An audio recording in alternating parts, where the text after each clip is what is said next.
اللہ رب العزت نے اس جہان کو جزا اور سزا کے کانسیپٹ پر استوار کیا ہے۔ قرآن مجید فرقان حمید کی بیشتر آیات کے مفہوم میں انسان کی تخلیق کا سبب یہی بتایا گیا ہے تاکہ اسے آزمایا جا سکے کہ وہ برائی کا راستہ اختیار کرتا ہے یا نیکی کی جانب جاتا ہے، اللہ تعالیٰ کے احکامات کی پیروی کرتا ہے یا غافل پڑا رہتا ہے۔ اور پھر جو لوگ اللہ تعالیٰ کے احکامات کو فالو کرتے ہیں ان کے لیے نہ صرف یہ زندگی بلکہ بعد کی زندگی بھی ایک انعام بن کر رہ جاتی ہے، اور وہ لوگ جو اپنی منمانیوں میں مشغول رہتے ہیں انہیں مرنے کے بعد عذاب تو ہوگا ہی، لیکن بعض اوقات ان کی یہ زندگی حتیٰ کہ ان کی موت بھی دوسروں کے لیے عبرتناک مثال بنا دی جاتی ہے۔ پیپ لائف کی آج کی ویڈیو میں آپ کے ساتھ کچھ ایسے ہی لوگوں کا احوال شیئر کیا جائے گا کہ جنہیں مرنے کے بعد قبر نے بھی قبول کرنے سے انکار کر دیا، اور ان سے ایسے کون سے گناہ سرزد ہوئے تھے کہ قبر نے بھی انہیں اپنے اندر سمونے سے انکار کیا۔ یہ تمام واقعات تفصیلاً آپ کے ساتھ شیئر کریں گے تاکہ آپ بھی عبرت حاصل کر سکیں، لیکن ویڈیو میں آگے بڑھنے سے پہلے ریڈ بٹن پر کلک کر کے اور بیل آئیکن کو پریس کر کے پیپ لائف کے سبسکرائبر بننا مت بھولیے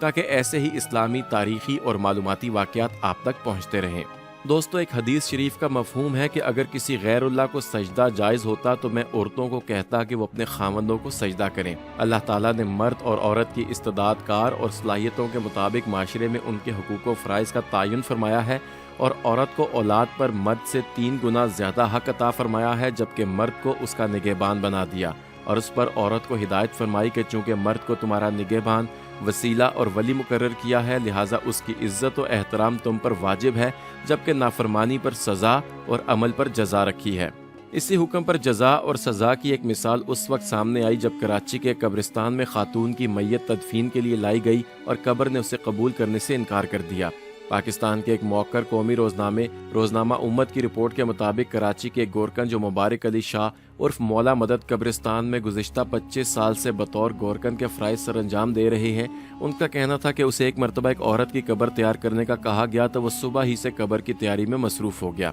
ظہر کے بعد میت کو تدفین کے لیے قبرستان لایا جانا تھا، لیکن حیرت انگیز طور پر قبر بار بار سکڑ جاتی تھی اور اس کی مٹی واپس اس کے اندر گر جاتی تھی اور قبر تیار نہیں ہو رہی تھی۔ جیسے ہی کام ختم ہونے لگتا تو ساری مٹی دوبارہ قبر میں گر جاتی۔ قبر کو کئی مرتبہ چوڑا کیا گیا لیکن بار بار زمین تنگ ہو جاتی تھی۔ اسی دوران جنازہ بھی آ گیا، اور جب ان لوگوں کو صورتحال بتائی تو معلوم ہوا کہ مرنے والی عورت شوہر کی نافرمان اور اس سے سخت بدکلامی کیا کرتی تھی، اور اس کا شوہر بہت دیندار اور اپنی والدہ کا فرما بردار تھا، اور یہ بات بیوی کو سخت ناگوار گزرتی تھی، جس پر وہ عموماً اس سے جھگڑا کرتی اور سمجھانے پر بھی باز نہ آتی تھی۔ گورکن نے بتایا کہ میت کا آخری دیدار کرنے والے اس کے خاندان کے افراد نے مرنے والی عورت کے چہرے پر اذیت کے اثرات بھی دیکھے تھے۔ شام تک قبر تیار کرنے کی کوششیں کی جاتی رہیں لیکن بار بار زمین تنگ پڑ جاتی۔ یہ دیکھ کر جنازے میں موجود تمام لوگ استغفار کا ورد کرتے رہے۔ پھر وہاں پر موجود کسی کے مشورے پر ایک روحانی اسکالر کو بلایا گیا تو اس دیندار شخص نے کہا کہ شوہر اپنی بیوی کی میت کے سرہانے کھڑے ہو کر اسے صدقے دل سے معاف کرے۔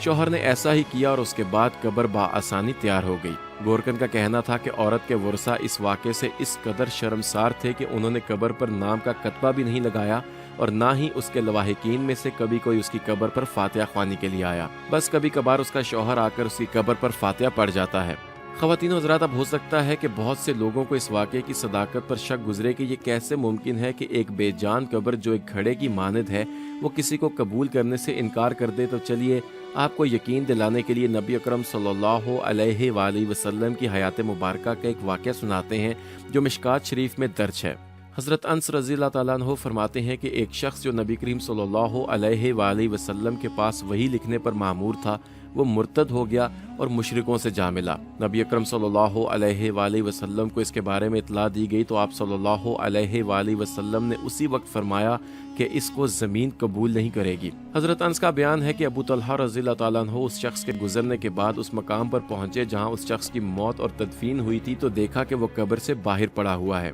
انہوں نے لوگوں سے پوچھا کہ اس کو کیا ہوا ہے کہ یہ قبر سے باہر ہے، تو لوگوں نے جواب دیا کہ ہم نے اس شخص کی کئی بار تدفین کی ہے لیکن زمین اس کو قبول ہی نہیں کرتی۔ ہر مرتبہ ایسا ہوا کہ ہم اس کو دفن کر کے گئے اور جب آ کر دیکھا تو یہ باہر پڑا ہوا ہوتا تھا۔ آخر تنگ آ کر ہم نے اس کی میت کو دفن کرنا ہی چھوڑ دیا۔ بخاری اور مسلم شریف میں آتا ہے کہ وہ شخص پہلے عیسائی تھا، پھر ایمان لایا اور مسلمان ہو گیا، اور کیونکہ لکھنا پڑھنا جانتا تھا اس لیے حضرت صلی اللہ علیہ وآلہ وسلم نے اس کو وحی کی کتابت پر مامور کر دیا، لیکن پھر پتہ نہیں کیا ہوا کہ وہ اسلام سے پھر گیا اور مرتد ہو کر دوبارہ عیسائی بن گیا اور مخالفین اسلام یعنی مشرکوں کی صف میں شامل ہو گیا۔ اس بات سے حضرت صلی اللہ علیہ وآلہ وسلم کو سخت تکلیف ہوئی اور زبان مبارک سے یہ الفاظ ادا ہوئے کہ اس شخص کو زمین بھی قبول نہیں کرے گی اور اس کی لاش کو اپنے اندر سے باہر پھینک دے گی۔ چنانچہ ایسے ہی ہوا کہ جب وہ شخص مرا اور مشرکوں نے اس کی لاش کو دفن کر دیا تو صبح ہوئی تو انہوں نے دیکھا کہ اس کی لاش قبر سے باہر پڑی ہوئی ہے، تو انہوں نے کہنا شروع کر دیا کہ یہ محمد صلی اللہ علیہ وآلہ وسلم اور ان کے ساتھیوں کا کام ہے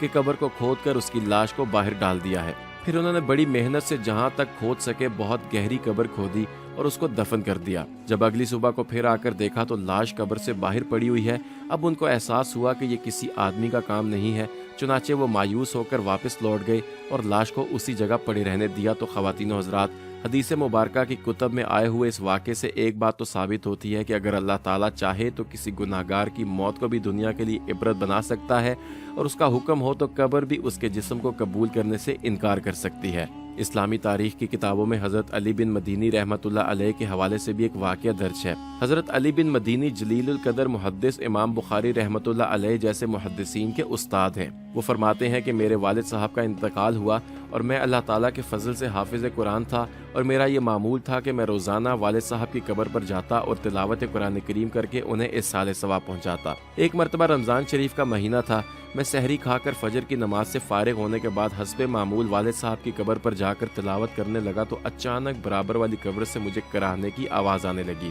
جب پہلی مرتبہ یہ آواز آئی تو میں خوفزدہ ہو گیا اور میں ادھر ادھر دیکھنے لگا تو اندھیرے کی وجہ سے مجھے کچھ بھی نظر نہ آیا، لیکن جب میں نے آواز کی طرف کان لگائے اور غور کیا تو معلوم ہوا کہ یہ آواز کسی قریب والی قبر سے آ رہی ہے، اور ایسا لگا کہ میت کو قبر میں بہت خوفناک عذاب ہو رہا ہے اور اس عذاب کی تکلیف سے میت کرا رہی ہے۔ بس پھر کیا تھا، میں پڑھنا پڑھانا بھول گیا اور خوف کی وجہ سے میرے رونگٹے کھڑے ہو گئے۔ میں اسی قبر کی طرف متوجہ ہو کر بیٹھ گیا اور پھر جوں جوں دن کی روشنی پھیلنے لگی تو آواز بھی مدھم ہونے لگی۔ پھر اچھی طرح سورج نکل آنے کے بعد وہ آواز بالکل بند ہو گئی۔ جب لوگوں نے آنا جانا شروع کیا تو ایک آدمی سے میں نے پوچھا کہ یہ قبر کس کی ہے۔ اس نے ایک ایسے شخص کا نام دیا جس کو میں پہلے سے جانتا تھا، کیونکہ وہ شخص ہمارے محلے کا تھا اور بہت ہی پکا نمازی تھا۔ 5 وقت کی نماز باجماعت صف اول میں ادا کرتا تھا اور انتہائی کم گو اور شریف آدمی تھا۔ کسی کے معاملے میں دخل نہیں دیتا تھا اور جب بھی کسی سے ملتا تو بہت اچھے اخلاق سے ملتا تھا، ورنہ زیادہ تر وہ ذکر و تسبیح میں ہی مشغول رہتا۔ اور جب میں اس کو پہچان گیا تو مجھ پر یہ بات بہت گراں گزری کہ اتنا نیک آدمی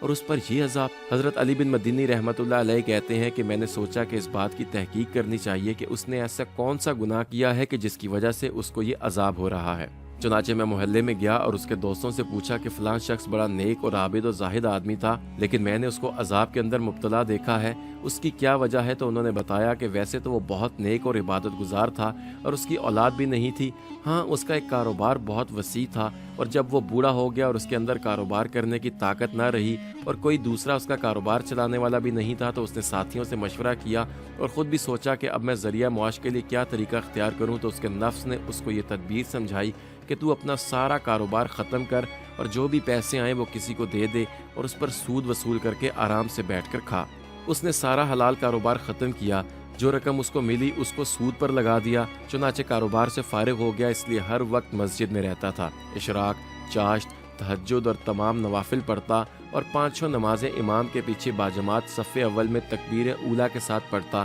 اور رات بھر ذکر و تسبیح میں مشغول بھی رہتا۔ ادھر لوگوں سے اسے ہر مہینے سود کی رقم مل جاتی تھی، جس کے ذریعے مہینے بھر کا سارا گزارا چلتا رہتا تھا۔ علی بن مدینی فرماتے ہیں کہ یہ سن کر میں سمجھ گیا کہ اس شخص کو جو شدید عذاب ہو رہا تھا اسی سود خوری کے گناہ کا وبال تھا۔ دوستو، یہ تو سینکڑوں سال قبل کا واقعہ ہے۔ اسی برس 8 فروری کو پشاور میں 2 سود خوروں کو زمین نے قبول کرنے سے انکار کر دیا تھا اور ان کو قبروں سے باہر نکال دیا تھا۔ 8 فروری کے روز میڈیا پر یہ خبر ملی تھی کہ رنگ روڈ سے منسلک پشاور کے قبرستان میں سود کے کاروبار کرنے والے 2 افراد کو مرنے کے بعد سپرد خاک کیا گیا، اور ان کے رشتہ دار جب دوسرے دن دعا کے لیے وہاں پر آئے تو ان کی قبریں کھلی ہوئی ملی اور ان کی میتیں باہر پڑی ہوئی تھیں۔ چنانچہ فوری طور پر علماء سے رابطہ کیا گیا تو انہوں نے کہا کہ ان کی مغفرت کے لیے خصوصی دعائیں کی جائیں تو شاید اللہ تعالیٰ ان کو بخش دے اور قبر بھی ان کو قبول کر لے۔ تو ناظرین، یہ وہ تمام واقعات تھے جو ہم نے پیپ لائف کی آج کی ویڈیو میں آپ کے ساتھ شیئر کرنے تھے، صرف اور صرف اس نقطے کے پیش نظر کہ ہم اپنی زندگیاں اللہ تعالیٰ کے اصولوں کے مطابق گزارنا سیکھیں،